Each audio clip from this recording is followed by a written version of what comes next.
Kita akan membahas salah satu emiten di sektor bisnis penunjang gas, yaitu PT Kian Santang Mulia Tama atau kode sahamnya Airgas. Nah, emiten ini dikabarkan valuasinya mahal ya, karena dari sisi modalnya ini cenderung lebih kecil hingga sekitar setengah kali lipat dibandingkan dengan raihan dana IPO. Nah, kita akan bahas lebih lanjut. Sebelumnya, kita ketahui dulu bagaimana latar belakang dan juga rencana dari initial public offering-nya. Nah, di sini perusahaan berkode saham Airgas ini akan menawarkan saham baru kepada publik sebesar 334,2 juta lembar. Nah, nilai ini setara dengan 22,90% dari kepemilikan publik atau bisa kita bilang free float. Nah, harga yang ditawarkan sendiri berkisar dari 115 sampai dengan 122 per lembar sahamnya. Nah, sehingga dari dana yang diraih ini akan menghasilkan 40,77 miliar. Nah, kemudian perusahaan ini juga akan memberikan bonus waran ya dengan harga exercise sendiri berkisar dari 210 per lembar sahamnya. Nah, ada data atau tanggal yang perlu kita catat ya jika pelaku pasar ingin mengikuti gelaran dari IPO ini. Jadi penawaran umum ini akan berlangsung dari 1 sampai dengan 3 November 2023. Untuk masa book building sendiri sudah berakhir ya tanggal 18 kemarin. Jadi kita tinggal menunggu penawaran umumnya untuk kita mengikuti harga dari yang nantinya sudah disesuaikan antara rentang 115 sampai dengan 122 dan kita bisa mengikuti berdasarkan website eIPO atau melalui sekuritas masing-masing. Dan sebagai informasi juga untuk warannya ini akan berlaku dari 7 Mei sampai dengan 6 November 2024 yang artinya ini akan berlaku 6 bulan ya setelah nanti listing saham dan juga warannya ini pada 7 November 2023 mendatang. Nah, selanjutnya kita akan melihat bagaimana dengan penggunaan dana IPO ya, karena kita tahu bahwa perusahaan sendiri ini akan mendapatkan dana 40,77 miliar. Ditambah dengan dana dari waran juga sekitar 42 miliar. Nah, kita akan meninjau lebih dalam bagaimana, kita lihat pada slide selanjutnya. Nah, di sini ada penggunaan dana IPO ya, di mana dari 40,7 miliar sekian ini dibagi untuk berbagai hal ya, mulai dari porsi 36,01% atau setara 14,68 ini untuk mengakuisisi perusahaan bernama PT Kian Santang. Nah, perlu diketahui juga PT Kian Santang ini merupakan perusahaan yang bergerak di bidang jasa inspeksi teknis dan juga jasa kalibrasi serta pengetesan peralatan teknis yang terkait dengan instalasi gas ya. Nah, kemudian sisanya ini ada 7,36% atau setara 3 miliar untuk modal kerja PT Kian Santang. Kemudian selanjutnya ada 10,57% ini akan digunakan untuk mengakuisisi PT Karya Instrumindo Simpati. Ini merupakan perusahaan yang memproduksi alat pengukur tekanan dan instrumentasi. Jadi bisa kita bilang bahwa akuisisi dari dua perusahaan ini sesuai dengan bisnis model perusahaan ya di instalasi gas dan mendukung jasa.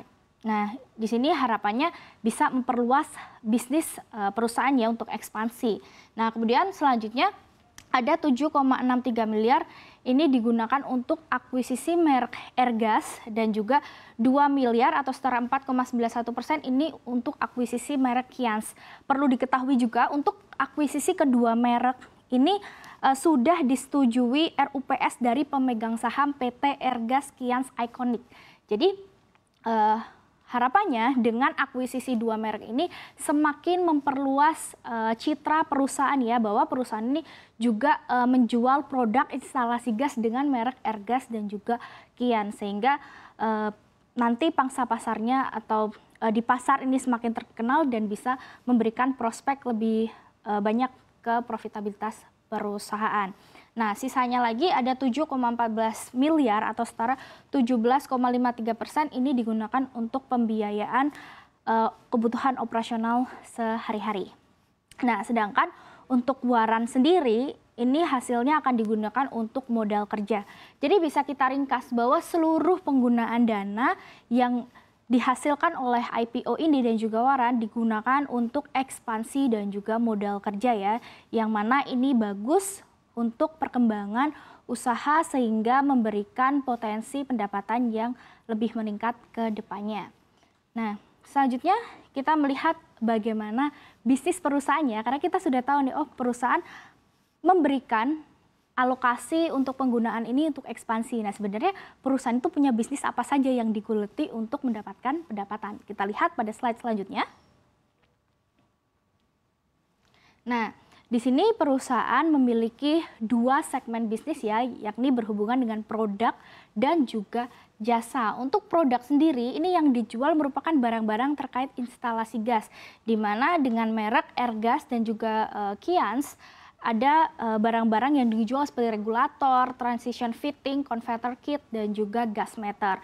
Tapi tidak hanya terlepas dari ini saja ya, ada beberapa barang-barang lainnya yang tentunya berkaitan dengan instalasi gas. Kemudian untuk jasa sendiri, tadi ada berhubungan dengan akuisisi perusahaan ya, dua perusahaan yakni PT Kian Santang dan PT Karya Instrumindo Simpati. Nah, ini ada meliputi beberapa jasa yang dilakukan perusahaan seperti jasa pekerjaan engineering, procurement, dan construction atau EPC, terus kalibrasi atau wet call, kemudian ada repair gas equipment, testing, dan commissioning yang nantinya ini akan dibantu oleh anak usaha dan juga induk perusahaan sendiri. Nah, selanjutnya kita melihat kepada profitabilitasnya ya, karena dengan perusahaan sudah melakukan kedua bisnis ini, bagaimana dengan pendapatannya, apakah dari produk dan jasa ini memang secara optimal berdampak pada profitabilitas secara lebih baik. Nah, kita lihat pada slide berikut. Nah, di sini terlihat ya, kita menggunakan data dari prospektus sejak tahun 2020, kemudian yang terbaru sampai dengan April 2023. Nah, di sini terlihat bahwa untuk segmen bisnis yang tercatat dalam laporan keuangan ada 3, yakni barang dagang, jasa konstruksi, dan jasa lain-lain. Di sini kalau kita menilai di tahun 2020 secara dominan ya, ini jasa konstruksi masih menjadi kontributor utama untuk pendapatan. Tapi kalau kita melihat dari tahun ke tahun, kemudian yang data terbaru di April 2023, ini untuk produk barang sudah menjadi kontributor utama pendapatan. Bahkan untuk di April 2022 sendiri, produk barang ini berkontribusi 100% ya. Tidak ada dari jasa konstruksi dan juga jasa lain-lain. Ini menunjukkan bahwa perusahaan sudah lebih stabil ya kalau pendapatannya dari penjualan barang. Jadi dia tidak terlalu bergantung pada proyek pembangunan misalnya pembangkit listrik tenaga gas seperti itu. Jadi ini lebih baik ya. Dan penggunaan barang ini biasanya tidak hanya di pemasangan awal, tetapi ketika nanti ada pemeliharaan, operasional, dan lain-lain juga tetap diperlukan. Sehingga kontribusi pendapatan yang dari barang ini jadi satu poin plus untuk perusahaan. Tetapi jika kita melihat secara nominal, di sini memang secara tahunan ya, perusahaan ini selalu mencatatkan pendapatan yang selalu meningkat. Nah, tapi sayangnya di sini untuk April 2023, kalau kita bandingkan di 2022 ini masih di bawah ya, karena 12,37, kemudian di sini mencapai 42,61, padahal April ini sudah 4 bulan berjalan begitu. Tetapi memang perlu diketahui juga bahwa tahun 2022 itu komoditas naik signifikan, sehingga di sini ada penurunan ya, kita cukup wajar begitu ya. Nah, kemudian ada pelanggan. Nah, kita juga perlu memahami bahwa perusahaan itu punya pelanggan dari perusahaan. Nah, kita perlu cek mana yang paling dominan. Nah, di sini hingga April 2023, Pertamina Gas Negara itu jadi penyumbang pendapatan paling dominan mencapai 46,80%. Nah, ini perlu dicatat ya. Walaupun perusahaan ini memiliki poin plus dari peningkatan pendapatan, kemudian juga kontribusi barang yang sudah dominan begitu ya, tetapi di sini ada dominasi dari salah satu pelanggan yakni Pertagas ya. Nah, perusahaan perlu menjadi PR lah bahwa harus mencari perusahaan lain sehingga kontribusi dari tiap pelanggan itu lebih terdiversifikasi supaya jika ada pengurangan pembelian dari satu pelanggan ini tidak akan terlalu berpengaruh ke pendapatan secara keseluruhan. Nah, kita sudah melihat pada top line, sekarang kita melihat pada bottom line-nya. Next slide. Nah, di sini kita melihat pada bottom line atau laba bersih ya, di mana kalau tadi saya mention terkait dengan pendapatan hingga April yang sudah 4 bulan berjalan, ini kan mencapai 12, sedangkan pada 2022 pendapatan itu sempat mencapai 40 miliar lebih begitu ya. Jadi 4 bulan berjalan ini belum mencapai sekitar 50%-an. Nah, di sini juga udah mulai tercermin pada laba bersih perusahaan yang ternyata kalau kita bandingkan secara tahunan hingga April 2023 ini ada penurunan sekitar 14,21% menjadi 1,2 miliar ya. Tapi sekali lagi ini dipengaruhi karena apa? Karena di tahun 2022 itu sudah mencapai peak ya, di sini mencapai 6,2 miliar dan pertumbuhannya secara tahunan itu 275% karena ada kenaikan dari harga komoditas sehingga memang menaikkan harga bahan baku begitu ya.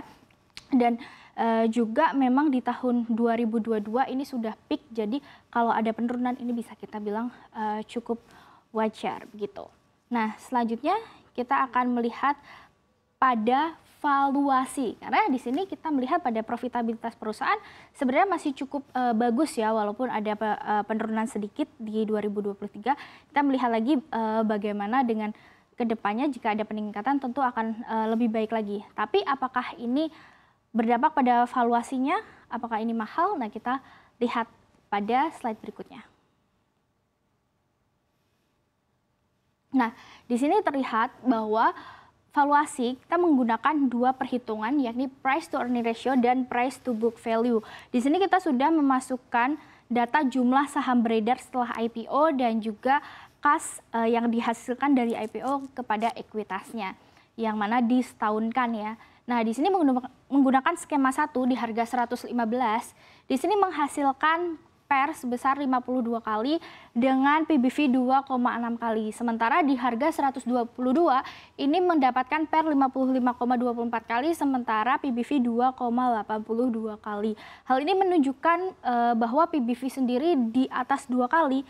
Ini berarti setelah ditambah dana dari IPO ya, ini jauh meningkat dibandingkan dengan modal yang dipunya perusahaan. Jadi modal perusahaan kecil tapi mereka dapat dana IPO banyak begitu ya, sehingga bisa kita bilang secara teoritis ini cukup mahal. Berdasarkan rule of thumb 1 juga PBV ini sudah di atas 2 yang mana memang sudah over value. Begitu pula dengan PER ini juga over value karena nilainya di atas 50 kali ya, sungguh besar sekali begitu. Jadi kesimpulannya bagaimana? Apakah Airgas ini menarik untuk dikoleksi? Nah, karena ini ada waran, ini juga cukup menarik ya karena bisa menjadi bonus dan pemanis untuk investor jikalau harga sahamnya bergejolak, tapi kita sudah mendapatkan bonus dari warannya. Tapi perlu diketahui juga bahwa harga komoditas ini masih dalam tren penurunan, jadi ada potensi pendapatan dan juga laba bersih perusahaan tidak akan seatraktif di tahun 2022. Disclaimer on, ini bukan merupakan untuk ajakan beli ataupun jual secara langsung,